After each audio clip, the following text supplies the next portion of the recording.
चलो फरीथी આપણે 12મો દાખલો લઈએ છીએ કારણ કે આપણને ખબર છે કે cos 2 થીટા બરાબર 1 minus ten square theta upon 1 plus ten square theta. આપણને ખબર છે કે અહીંયા સાઇન ઇન્વર્સ છે એટલે અહીંયા કોસ સાઇન જોઈએ, તો અહીંયા આપણું કોસ આવે છે એટલે ગમે તે રીતે આને કોસ ઇન્વર્સમાં ફેરવવા પડશે. તો એને કેવી રીતે ફેરવવાનું તે આપણે જોઈ લઈએ. તો આપણે ધારી લઈએ એક્સ બરાબર ટેન થીટા, તો થીટા બરાબર ટેન ઇન્વર્સ એક્સ થઈ જાય. તો વાય બરાબર sine inverse 1 minus ten square theta upon 1 plus ten square theta. હવે શું થઈ ગયું? વાય બરાબર sine inverse cos 2 theta. Cos 2 theta થઈ જાય. તો મારે આને ડાયરેક્ટલી જ બી ફેરવવું હોય ને બીજું મસ્તી નહીં કરવી હોય તો આમ બી લખાય sine inverse sine π/2 minus 2 theta બી લખાય. એટલે ડાયરેક્ટલી જ આપણું આવી જાય વાય બરાબર આ સાઇન ઇન્વર્સ સાઇન એટલે નીકળી જાય. એટલે આપણું ડાયરેક્ટલી જ આવી જાય છે π/2 માઇનસ 2 થીટા. એટલે વાય બરાબર π/2 માઇનસ 2 ટેન ઇન્વર્સ એક્સ. બીજું ચેપ્ટર હોય તો અહીંયા અટકી જાય. પાંચમું ચેપ્ટર છે એટલે વિકલન કરવાનું છે. એટલે વાયનું વિકલન dy/dx π/2 0 માઇનસ 2 ટેન ઇન્વર્સ એક્સનું 1/1 પ્લસ એક્સ સ્ક્વેર. તો આ થશે -2/1 પ્લસ એક્સ સ્ક્વેર dy/dx બરાબર થઈ ગયો. આ રીતે આપણો 12મો દાખલો થઈ ગયો. આગળ આપણે થોડોક અધૂરો રહી ગયેલો હતો. બીજો એ રીતનો જ દાખલો છે. અહીં આપણને ખબર છે કે સાઇન 2 થીટા બરાબર 2 ten theta upon 1 plus ten square theta, કે જેનો ઉપયોગ આપણે અહીંયા કરવાનો છે. એટલે આપણે શું લઈ લીધું? એક્સ બરાબર ટેન થીટા, તો થીટા બરાબર ટેન ઇન્વર્સ એક્સ. વાય બરાબર cos inverse 2 ten theta upon 1 plus ten square theta. તો વાય બરાબર કોસ ઇન્વર્સ સાઇન 2 થીટા. હવે આપણે જે ગયા વખતે ઉપયોગ કરેલો હતો ને તેનો મારો ઉપયોગ નથી કરવો. તો બીજું સૂત્ર આમ છે કે sine inverse x plus cos inverse x બરાબર π/2. હવે આટલો ભાગ મને સાઇનમાં જોઈએ છે, તો આપણે શું લખાશે? સાઇન ઇન્વર્સ એક્સ બરાબર કોસ ઇન્વર્સ ધીસ. તો મારે હવે કોસ ઇન્વર્સ એક્સ બરાબર π/2 માઇનસ સાઇન ઇન્વર્સ એક્સ. તો આ કોસ ઇન્વર્સ એક્સ બરાબર π/2 માઇનસ કોસની જગ્યાએ સાઇન ઇન્વર્સ એક્સ એટલે સાઇન 2 થીટા થઈ ગયું દીકરા. એટલે આ આવી ગયું π/2 માઇનસ 2 થીટા. તો વાય બરાબર π/2 માઇનસ 2 ટેન ઇન્વર્સ એક્સ. તો dy/dx બરાબર 0 માઇનસ 2 1/1 પ્લસ એક્સ સ્ક્વેર એટલે -2/1 પ્લસ એક્સ સ્ક્વેર. શું dy/dx બરાબર થઈ ગયો. ચાલો અહીંયા મારે શરત જોવી હોય તો આપણને ખબર છે કે -1 એ એક્સ અને 1ની વચ્ચે આવે. એક્સ બરાબર તો શું છે? Ten theta. આ થવાનું 10 π/4 ને આ થવાનું 10 માઇનસ π/4. તો માઇનસ π/4 એ થીટા કરતાં નાનું છે અને થીટા એ π/4 કરતાં નાનું છે. આપણને શું જોઈએ છે? 2 થીટા. તો 2 થીટા જોઈતું હોય तो -π/4 इंटू 2 2 थीटा इंटू π/4 इंटू 2 तो -π/2 is less than 2 theta is less than π/2 કે આ 2 थीटा એ રેન્જમાં આવે છે, સભ્ય છે વિવૃત અંતરાલ -π/2 થી π/2 કે જે સંવૃત અંતરાલ -π/2 થી π/2 નો ઉપકરણ છે. દરેક વખતે આપણે આ શરત સાબિત કરવા પડશે. ઓકે, એ થયો 13મો દાખલો. હજુ 14 અને 15 આપણે જો. હવે આ દાખલો એક એવો છે ને, એક્સ બરાબર માંથી સાઇન થીટા બી ધારી શકાય અને કોસ થીટા પણ. આપણી શરતને આધારિત કાર્ય કરવા પડશે. જો ધારો કે એક્સ બરાબર સાઇન થીટા ધારીએ તો થીટા બરાબર સાઇન ઇન્વર્સ એક્સ થાય. હવે તો વાય બરાબર sine inverse 2 sine theta 1 minus sine square theta. તો વાય બરાબર sine inverse 2 sine theta cos theta, એટલે વાય બરાબર સાઇન ઇન્વર્સ સાઇન 2 થીટા. તો વાય બરાબર 2 થીટા. તો વાય બરાબર 2 સાઇન ઇન્વર્સ એક્સ. મારે તો વિકલન મેળવવાનું છે, એટલે મારે શું કરવાનું? માટે dy/dx બરાબર 2 સાઇન ઇન્વર્સ એક્સનું 1/1 વર્ગમૂળમાં 1 - x², એટલે 2/1 - x² થશે. પરંતુ હવે આપણે શરતો જોવા જઈ રહ્યા છે. તો શરતોમાં એવું છે -1/√2 is less than x is less than 1/√2.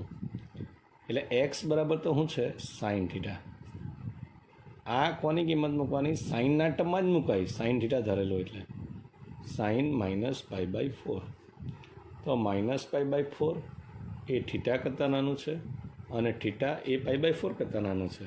તો આપણે આને જો 2 વડે ગુણીએ તો -π/4 ગુણ્યા 2 થીટા ગુણ્યા 2 π/4 ગુણ્યા 2 એટલે -π/2 less than 2 theta less than π/2. એટલે અહીંયા આ સભ્ય છે વિવૃત અંતરાલમાં -π/2 થી π/2 કે જે સાઇનની રેન્જ સંવૃત અંતરાલમાં -π/2 થી π/2 નો ઉપકરણ છે. દરેક વખતે આ જો સાઇન ઇન્વર્સના વિસ્તારમાં હોય તો જ લખાશે. એ નાના ભાગમાં આવતું હોય તો મોટા ભાગમાં તો આવે જ. એ રીતે એને યાદ રાખીને આપણે આગળ જવાનું છે.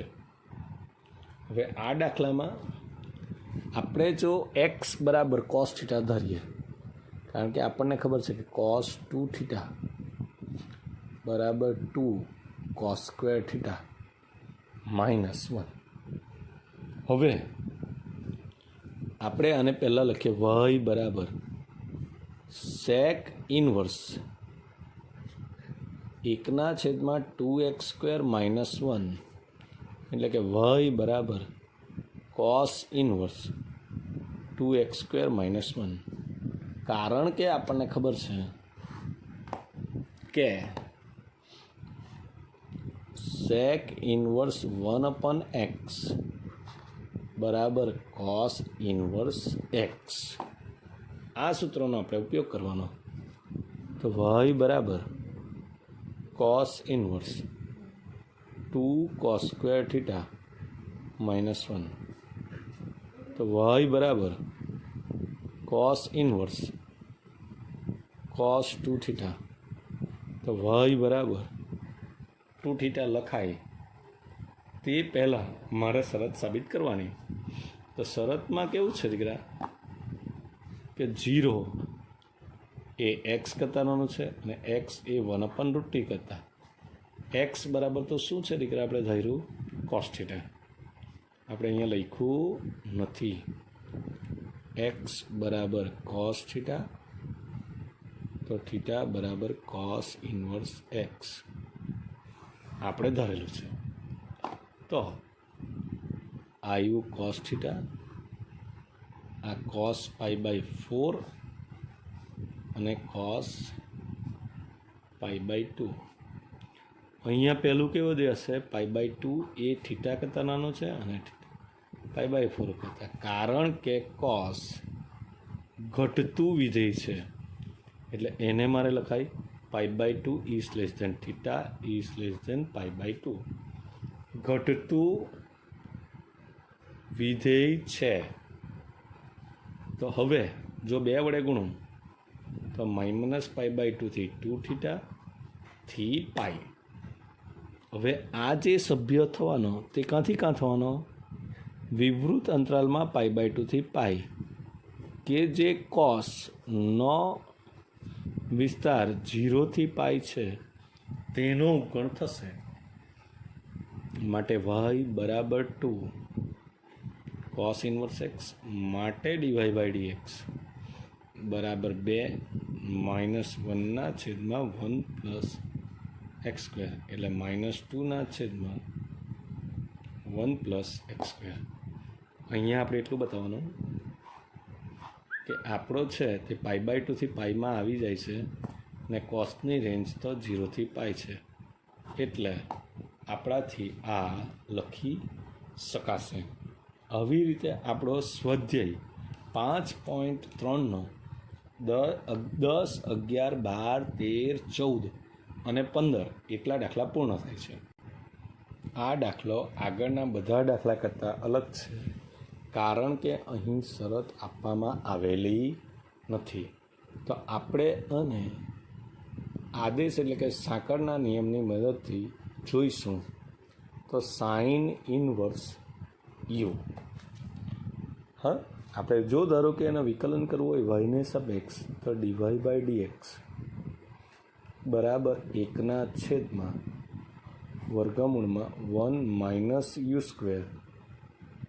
du/dx. 1/1 u એટલે તો શું છે ખબર? 2x/1 પ્લસ x² આખાનો સ્ક્વેર ગુણ્યા d/dx of 2x/1 plus x². હવે આપણે જો જોઈએ તો આ 1 plus x² minus 2x² 1 plus x² ગુણ્યા આપણે આનું વિકલન કરવાનું છે એટલે છેદનો વર્ગ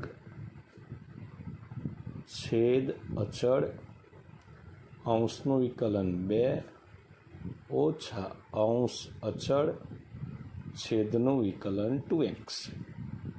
હવે આ જે છેદ છે તેનો વર્ગ અને વર્ગમૂળ નીકળી જાય અને તે ક્યાં જશે? ઉપર જશે, એટલે 1 પ્લસ x² થશે. આનું વિસ્તરણ કરીએ તો x² 2x² plus x⁴ minus 4x² 1 plus x²² તો 2 પ્લસ 2x² માઇનસ 4x². આ રીતે અત્યાર સુધી આપણે વિકલન કર્યું. હવે સાદું રૂપ આપવામાં એવું છે ને કે આ એક ભાગ છે ને આ એક નીકળી જાય, તો વર્ગમૂળમાં આ આવશે આમ. શું આવશે? આવી રીતે આવશે. તો 1 minus 2x² plus x⁴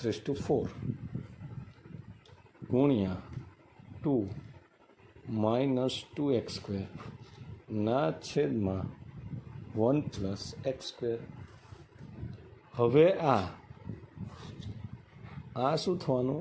1 minus x² નો સ્ક્વેર એટલે આ થવાનું 2 1 માઇનસ x² ના થઈ જવાનું 1 પ્લસ x².